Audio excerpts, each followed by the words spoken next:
नमस्कार, आप देख रहे हैं जी जम्मू कश्मीर लद्दाख और मैं हूं विक्रम पंची। जी हाँ, आज हम बात करने जाएंगे जिस तरह से पिछले दिनों एनसीईआरटी द्वारा ये सर्वे किया गया था और ये बताया गया था कि जम्मू कश्मीर के अंदर शिक्षा का स्तर जो है वो कहीं ना कहीं गिरता जा रहा है। यानी कि अगर बात की जाए सरकारी स्कूलों की या प्राइवेट स्कूलों की, तो लगातार इनमें छोटी क्लासेस के जो बच्चे हैं उनमें कहीं ना कहीं जो शिक्षा स्तर है वो गिरता जा रहा है और इसको लेकर चिंता भी जो है वो जम्मू कश्मीर के अंदर वो जताई जा रही है। वहीं अगर बात की जाए तो लगातार all Jammu and Kashmir joint action committee, teacher joint action committee के जो सदस्य हैं वो अपनी मांगों को लेकर लगातार बैठकें करते आ रहे हैं और चर्चा जो है कई मुद्दों को लेकर करते हैं। कई समस्याएं उनकी, खास करके अगर बात की जाए तो मिड डे मील को लेकर एक समस्या जो है वो सामने बनी हुई है। आज हमारे साथ टीचर ज्वाइंट एक्शन कमेटी के जो स्टेट प्रेसिडेंट है विनोद शर्मा, वो हैं, उनसे बात करेंगे कि आखिर किस तरह की दिक्कतें और जो सर्वे सामने निकल कर आया है कि शिक्षा स्तर गिरता जा रहा है उसके क्या कारण है। जी विनोद जी, जम्मू कश्मीर लद्दाख में आपका बहुत बहुत स्वागत है। जी ये बताइए कि जिस तरह से पहले आज भी आपकी एक बैठक हुई है और लगातार ये डिमांड्स जो हैं वो आपकी तरफ से की जा रही हैं, किस तरह से देखते हैं आपकी डिमांड्स को जो अभी तक फुलफिल नहीं किया पाया, और खास करके सबसे बड़ी डिमांड जो आपकी मिड डे मील को लेकर? सबसे पहले मैं आपका शुक्रिया अदा करता हूं, आपके चैनल का और आपका विक्रम जी। आपने आज मुझे अपनी बात रखने का यहाँ मौका दिया है। यहाँ तक आपने बात की है कि हमारी ऑर्गेनाइजेशन की जो मीटिंग है, ये मीटिंग हमारी पिछले लगभग 22 सालों से लगातार हर महीने के पहले एतवार को होती है और इसमें अलग अलग विषयों पे जो है वो चर्चा होती है जो हमारे शिक्षक फील्ड में जिनको फेस करते हैं। और इन 20 सालों में हमने बहुत कुछ अचीव भी किया है, लेकिन बहुत सारी चीज़ें आज भी हैं जो आज भी टीचर उससे महरूम है। जो हम चाहते हैं कि टीचर्स को वो फैसिलिटीज़ जो हैं वो मिलें ताकि वो स्कूलों में उन गरीब बच्चों को जिनको पढ़ाने के लिए उसको लगाया गया है वो चिंता मुक्त होकर उनको पढ़ा पाए। बड़ी सारी समस्याएं हैं, जैसे आपने एक समस्या आपने खुद यहाँ पे गिनाई है मिड डे मील की। यहाँ तक मैं ये कहता हूँ टीचर्स को तो समस्या है, उस पर हम बाद में बात करेंगे, लेकिन सबसे पहले अगर उस पर हम बात करें कि मिड डे मील एक बहुत बड़ा प्रोग्राम है, नेशनल प्रोग्राम है और हमारे जम्मू कश्मीर में भी ये चलाया जाता है। मिड डे मील स्कीम को चलाने में इसका असर जो है वो बच्चों की पढ़ाई पे भी पड़ता है, जिसके लिए हमने बहुत बारी अपने हायर अप्स को भी बताया है, गुजारिश की है और आज आपके माध्यम से भी हम ये कहना चाहते हैं कि स्कूलों में जो मिड डे मील चलता है इसमें एक टीचर जो है वो पूरा मिड डे मील को ही देखने में व्यस्त रहता है। उसने सबसे पहले चावल उठाने हैं स्टोर से, वो पहुंचाने हैं, फिर रोज़ उसको सब्जियां इकट्ठी करनी है, मसाले इकट्ठे करने हैं, फिर उसको डाक बनानी है, फिर उसको वो बना के सर्व करवाना है, फिर पोर्टल भरना है। तो एक टीचर जो है वो उसी में लगा रहता है, जबकि उसकी जो प्राइमरी ड्यूटी उसको बच्चों को पढ़ाने की है, वो बच्चों तक पहुंच ही नहीं पाता है। और हमारे जम्मू कश्मीर में कुछ ऐसे भी स्कूल हैं, बड़े सारे स्कूल, दूर दराज इलाके गांव में आप जाओगे, यहाँ एक एक ही शिक्षक है और वो शिक्षक भी इन्हीं कामों में लगा हुआ है, तो वो बच्चों तक नहीं पहुंच पाता, तो जिसकी वजह स्वाभाविक है कि बच्चों की पढ़ाई पे उसका असर पड़ेगा। और उसके साथ अगर हम बात करें मिड डे मील के जो टीचर को यहाँ दिक्कत आ रही है, पिछले 1 साल से उनको मिड डे मील के ड्यूज जो है वो नहीं मिले हैं। उनको सिर्फ चावल दे दिए जाते हैं, बाकी का जो खर्चा है वो टीचर अपने जेबों से कर रहा है। और ऐसे ऐसे टीचर आज मीटिंग में भी यहाँ आए थे जिन्होंने बताया कि उनका बकाया 1.5 से 2 लाख रुपया उन्होंने जेब से खर्च कर लिया है। तो आज वो असमर्थ हैं। आज हमने भी डिपार्टमेंट को आपके माध्यम से भी कहा है कि यहाँ हमने 1.5 साल इसको अपनी जेबों से चलाया है, 1 महीना हम और चलाएंगे, लेकिन अगर उसके बाद भी नहीं हुआ तो हम लोग मजबूर हो जाएंगे उस स्कीम को स्कूलों में चलाने के लिए। तो और जो आपने एक चिंता यहाँ पे व्यक्त की है सर्वे के हवाले से कि सरकारी स्कूलों में या बाकी स्कूलों में भी शिक्षा का स्तर जो है वो गिरता जा रहा है। हमें कहते हैं शिक्षा का स्तर नहीं गिर रहा, लेकिन जो टाइम एक टीचर को मिलना चाहिए वो उसको नहीं मिल पा रहा है। मैं आपको ऑनेस्टली ये कह रहा हूँ कि आज आपसे कहने से पहले हमने अपने चीफ सेक्रेटरी साहब को भी मेमोरेंडम दिया है, अपने सेक्रेटरी साहब को भी दिया है, हमारे एजुकेशन मिनिस्टर जो है उनको भी दिया है। हमने उनसे ये गुजारिश की है कि टीचर्स को नॉन टीचिंग असाइनमेंट से आप बाहर रखें ताकि उनका जो प्राइमरी पर्पस बच्चों को पढ़ाना है वहाँ पे वो पूरा अपना फोकस कर पाएँ। आज आप देखेंगे पूरे जम्मू कश्मीर में BLO जितने लगे हैं, बूथ लेवल ऑफिसर्स और सुपरवाइजर्स लगे हैं। इसमें 99% जो है वो टीचर्स होंगे, जिनको समरी रिवीजन अगर करनी है वो टीचर्स को करनी है। बाकी जितना भी इलेक्शन रिलेटेड काम है वो उनको करना है। साल में एवरेज 2 से 3 महीने उन टीचर्स के उन सर्वेज में, उस रिवीजन में, उस वोट डिलीशन एडिशन में लग जाते हैं। जो टीचर 3 से 4 महीने स्कूल से मजबूरन बाहर रहेगा तो उसका नेचुरली असर जो है बच्चों की पढ़ाई पे पड़ेगा। हम ये कहते हैं कि आपको अगर ये BLO का काम करवाना है, आपके पास और भी एम्प्लॉयज़ हैं जो ये काम कर सकते हैं, जो फील्ड जॉब करते हैं। बड़े सारे एम्प्लॉयज़ ऐसे हैं जो इसको करेंगे, और हम ये चाहते हैं कि टीचर्स को इस काम से जो है वो बिल्कुल फ्री रखा जाए, ताकि वो पूरा का पूरा अपना फोकस जो है वो बच्चा हो। मैं कहूँगा सिर्फ BLO ही नहीं है, बाकी के भी सर्वेज जो आप देखेंगे, जितने भी सर्वेज कराए जाते हैं, सेंसस कराए जाते हैं, वहाँ और कोई नहीं मिलता, आप टीचर्स को लगा देते हो।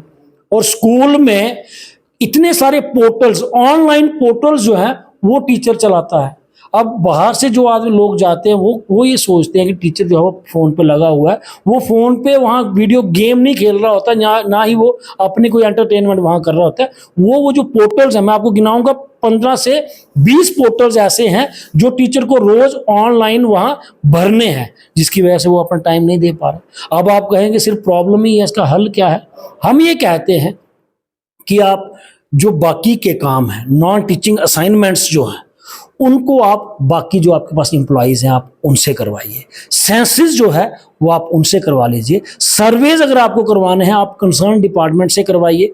मान लो जैसे अभी सर्वे चल रहा है, एक जेके समाधान पोर्टल जो है वो आपको अपडेट करना है, तो उसमें भी टीचर को लगाया हुआ है कि आप रोज़ जाएंगे, 10 से 12 लोगों को आज रोज़ आपने पोर्टल पे रजिस्टर करना है। जेके सेहत एक है, उसको आपने करना है।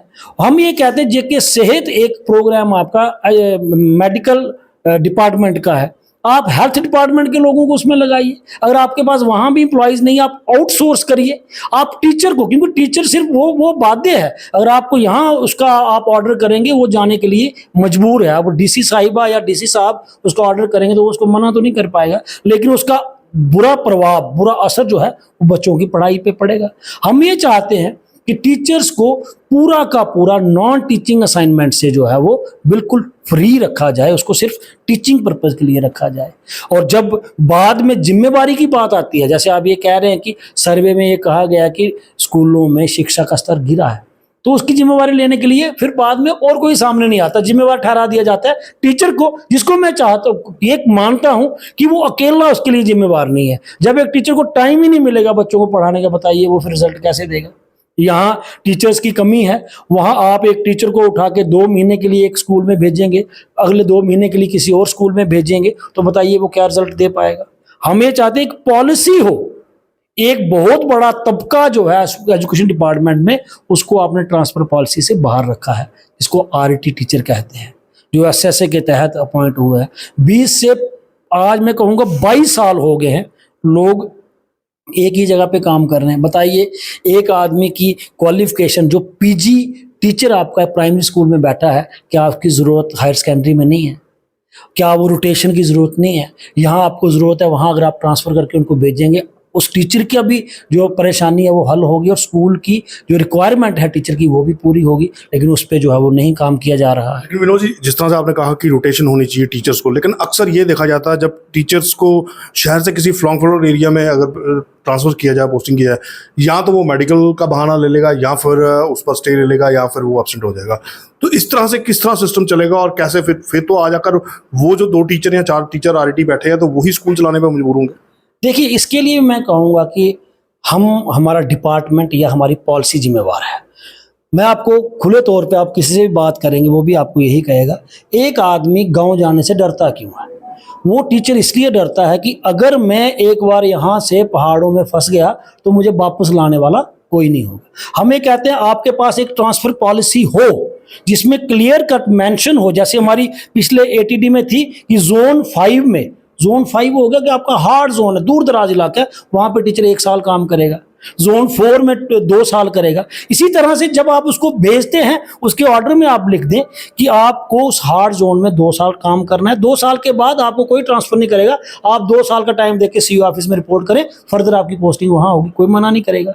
आज मना इसीलिए किया जा रहा है कि मैं अगर वहां चला गया तो मैं फंस जाऊंगा। अगर उसको पता हो कि मुझे 2 साल के बाद वापस आना है, उसके बाद मुझे चॉइस पोस्टिंग मिल सकती है, वेरी हार्ड जोन में काम करके मुझे शहर में मौका मिल सकता है, तो कोई भी टीचर आपको मना करता हुआ नहीं दिखेगा। लेकिन यहाँ मैं कहूँगा कि जब वो थोड़ा सा ये चीज़ें आ जाती हैं कि जो शहर में है वो गांव में जाना ही नहीं चाहता, कुछ ऐसे हैं, और जो गांव में फंसे हैं वो बेचारे, उनको यहाँ मौका नहीं मिलता, तो वो फुली ट्रांसफ़र पॉलिसी जो है वो इम्प्लीमेंट नहीं होती। इसका वो कारण है। अगर आप ये कहें, इसमें एक और चीज़ अगर आप जोड़ दें, आज इंसेंटिव आप देते हैं, जम्मू में और श्रीनगर शहर में आपका HRA जो है वो आपने डबल है, बाकियों को अगर 9% मिलता है तो उनको 18% मिलता है। हम ये कहते हैं इंसेंटिव अगर आपको देना है, आप दूर दराज में जो टीचर काम करते हैं उसको इंसेंटिव दे दें। आप एक आदमी दूर दराज पहाड़ों में जाएगा, महीना महीना घर पे नहीं पहुंचेगा, उसको वही आपने सैलरी देनी है, और जो आदमी शहर में बैठा है और जो बाकी फैसिलिटीज़ भी अवेल कर रहा है उसको आप तनख्वाह भी ज़्यादा देंगे, तो बताइए लोग क्या प्रेफर करेंगे, कहाँ नौकरी करना प्रेफर करेंगे? वो नेचुरली शहर में प्रेफर करेंगे। तो इसलिए हम चाहते हैं कि ट्रांसफ़र पॉलिसी फुली इम्प्लीमेंट हो जो आपने बनाई हुई है। क्या ये मानते हैं आप कि जिस तरह से पिछले दिनों से देखा गया कि स्कूल जो हैं कुछ बंद किए गए, तब ये कहा गया कि RET टीचर्स को लगाने के लिए उस समय के जो विधायक थे या जो लोग थे, उन लोगों ने ज़बरदस्ती ये स्कूल खुला अपने लोगों को एडजस्ट करने के लिए, और उसके बाद दूसरी तरफ देखा तो जनरल लाइन टीचर्स जो है उनकी भर्तियां जो हैं वो टोटली बंद है। यानी कि अगर कहा जाए तो एजुकेशन डिपार्टमेंट में स्टाफ की भी बड़ी ज़्यादा कमी है, क्लरिकल जॉब भी जो है वो टीचर को ही करना पड़ रहा है। तो इन सब चीज़ों से भी कहीं ना कहीं उस शिक्षा स्तर पर जो है वो असर पड़ रहा है, बहुत ज़्यादा पड़ रहा है। देखिए, एक नोशन जो बनाया गया है कि टीचर को लगाने के लिए स्कूल खोला गया, ऐसा नहीं था।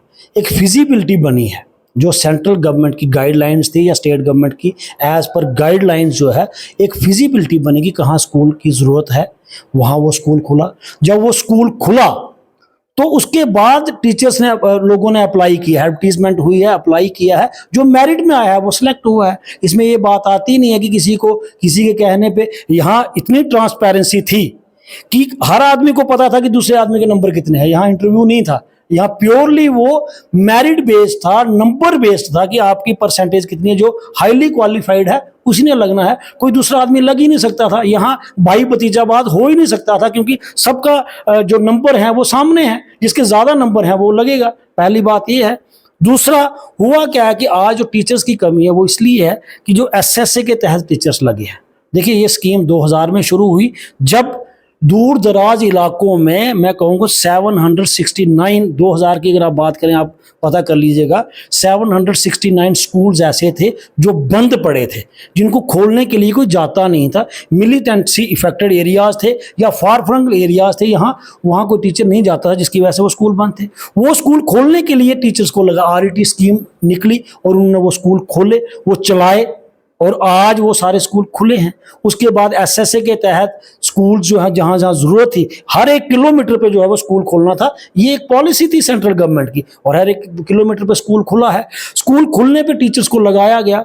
आज जो नोशन ये फैलाया जा रहा है कि जो RET टीचर लगे हैं SSA के तहत, वो लोग सरप्लस है, जबकि वो सरप्लस नहीं है। आज मेन कारण क्या है? स्टाफ की कमी का। पहले 10,000, मान लो कि 10,000 स्कूल हुआ करते थे, और टीचर मान लो 50,000 थे। आज वही 10,000 स्कूल बढ़कर 15,000 हो गए हैं, लेकिन पोस्टें आप चाहते हो वही 50,000 हों। उन्हीं 50,000 से आपने 15,000 स्कूल चलाने, वो पॉसिबल नहीं है।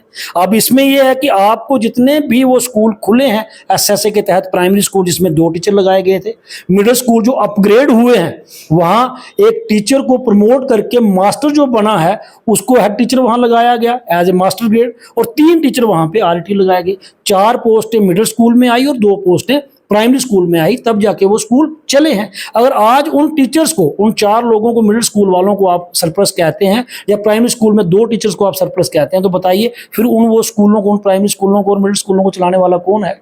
अगर आपको वो स्कूल चलाने हैं तो वो पोस्टें आपको क्रिएट करनी पड़ेंगी। आज आपको फ्रीज करने की जरूरत ही नहीं पड़ती अगर आप वो पोस्टें क्रिएट करते। तो जो वैकेंसीज हैं उनको एडवर्टीज करिए और जो ये स्कूल खुले हैं इनकी पोस्टों को आप क्रिएट करिए, ताकि जो लोग लगे हुए हैं उनको जॉब सिक्योरिटी भी हो, उनको भी टाइमली वेतन मिले, और जो अनएम्प्लॉयड लोग हैं उनको भी नौकरी मिले। अनएम्प्लॉयड कोई बाहर के थोड़ा, वो हमारे ही बच्चे हैं, हमारे ही भाई हैं, हमारे ही रिश्तेदार हैं। लेकिन आप एक तबके को अपॉर्चुनिटी देने के लिए दूसरे को बेरोजगार तो नहीं कर सकते ना, जो 20-20 सालों से एक ही जगह पे काम कर रहा है। विनोद जी, एक आखिरी सवाल पूछना चाहूँगा, क्या जितनी चीज़ें अभी हमने डिस्कस की हैं या जो चीज़ें आपने बताई हैं, क्या इन सब चीज़ों को अगर जिस तरह से आपने कहा कि और टीचर लगाने चाहिए, टीचर्स को जो है वो और काम नहीं देने चाहिए, नॉन टीचिंग काम जो है वो नहीं देने चाहिए, क्लरिकल में नहीं भेजना चाहिए, तो क्या इन सब को अगर सरकार इन सब पर सोचती है, करती है, तो क्या लगता है कि शिक्षा का स्तर जम्मू कश्मीर में बढ़ सकता है? डेफिनेटली। हमने पिछले दिनों जब हम सेक्रेटरीट गए, सेक्रेटरी साहब से हमारी मुलाकात हुई, तो हमने उनसे कहा कि 1 साल तक हम आपसे अपनी कोई डिमांड ही नहीं करेंगे। हमारी जो मांगे होंगी यही होंगी कि टीचर्स को आप नॉन टीचिंग असाइनमेंट से आप रिलीव कर दें, आप मिड डे मील जो है किसी एनजीओ को दे दें, थर्ड पार्टी को आप दे दें, ये टीचर्स की आप पोस्टेज जो है वो क्रिएट करें, आप ये पोर्टल, ऑनलाइन पोर्टल जो आपने 20 से 25 बनाए हुए हैं इनको बंद करें। टीचर्स को स्कूल में आज एक क्लरिकल काम करना पड़ा, जितनी डाकें उसको है उसी को बनानी पड़ रही हैं, आप इनसे इन सबको रिलीव कर दें, तो आपके स्कूलों की, हमारे स्कूलों की, जब टीचर को एक टाइम मिलेगा बच्चों को पढ़ाने का, वो अच्छे से पढ़ा पाएगा, और जब वो पढ़ाएगा तो शिक्षा का स्तर बढ़ेगा ही बढ़ेगा। अब होता क्या है, जब टीचर नहीं होते हैं आप रैशनलाइजेशन कर देते हैं, और आपके बड़े सारे स्कूल, अगर आप उधमपुर में चले जाएंगे, उधमपुर की अगर बात करें, बाकी जगहों पे भी करें, दूर दराज इलाकों में बड़े सारे स्कूल आपको मिलेंगे, यहाँ एक टीचर, सिंगल टीचर काम कर रहा है। कुछ स्कूल ऐसे भी हैं यहाँ सिंगल भी नहीं है, वहाँ उधारा टीचर जो है वो काम कर रहा है। जब रैशनलाइजेशन की बारी आती है, हम ये कहते हैं कि जब एक प्राइमरी विंग आपका स्ट्रांग नहीं होगा, बच्चे का जब बेस नहीं बनेगा, तो बच्चा आगे जाके कुछ नहीं पढ़ा पाएगा। हमारी पहले भी बात हुई कि अगर अप टू 8th बच्चे ने नहीं पढ़ा है, 9th में आप जितना मर्जी उसको काबिल टीचर दे दो, 11th में जितना मर्जी काबिल लेक्चरर उसको आप दे दो, आप उसको पढ़ा नहीं पाओगे जब उसका बेस कमजोर होगा। और बेस मजबूत करने के लिए आपको प्राइमरी स्कूल और मिडिल स्कूल जो है वो मजबूत करने पड़ेंगे, जिसकी शुरुआत आज हुई भी है। हमारे डायरेक्टर साहब ने भी कहा और सेक्रेटरी साहब ने भी कहा है, ऑनरेबल मिनिस्टर ने भी कहा है कि कोई हमारा सिंगल टीचर स्कूल जो है वो नहीं होना चाहिए। हम ये कहते हैं अगर आप रैशनलाइजेशन भी करते हो तो आप पहले उन प्राइमरी स्कूलों में 2 टीचर कम से कम दे दें, मिडिल स्कूलों में कम से कम 6 टीचर दे दें, उसके बाद जो टीचर बचते हैं उन हायर सेकेंडरी और हाई स्कूल्स में दें। उसकी वजह से आपका नींव भी जो है वो बनेगी और उसके बाद अच्छी पढ़ाई भी हो पाएगी। अगर ये सारी चीज़ें, पहला नॉन टीचिंग असाइनमेंट से बाहर कर लें, पोर्टल्स बंद कर दें, मिड डे मील स्कीम जो है किसी थर्ड एजेंसी को दे दें, प्राइमरी और मिडिल विंग को आप स्ट्रांग कर दें, पोस्टों को डीफ्रीज करने के बजाय क्रिएट आप कर दें, ये अगर 5 पॉइंट पे गवर्नमेंट काम करती है, हम ये आपको दावे से कह सकते हैं कि अगले साल आप दोबारा सर्वे करवाइएगा और टीचर को पूरा एक टाइम दीजिएगा स्कूल में काम करने का। 1 साल के बाद आप खुद कहेंगे कि स्कूलों में कितनी बेहतरी, कितनी इंप्रूवमेंट जो है वो हुई है। चलिए, हमारे साथ टीचर्स जॉइंट एक्शन कमेटी के स्टेट प्रेसिडेंट विनोद शर्मा थे, जिन्होंने काफ़ी सारी बातें जो है वो खोलकर रखी, और कहीं ना कहीं ये साफ तौर पर जो कहा गया है कि टीचर्स को नॉन टीचिंग जो असाइनमेंट्स हैं उनसे बाहर किया जाए तो शिक्षा का स्तर जो है वो बढ़ सकता है। देखते हैं अब सरकार इस पर कितना काम करती है, और क्या आने वाले दिनों में सरकार जम्मू कश्मीर में शिक्षा के स्तर को उठाने के लिए इन सब चीज़ों पर काम करेगी। फिलहाल के लिए इतना ही, और आप देखते रहिए जी जम्मू कश्मीर लद्दाख। मैं विक्रम बंशी, उधमपुर।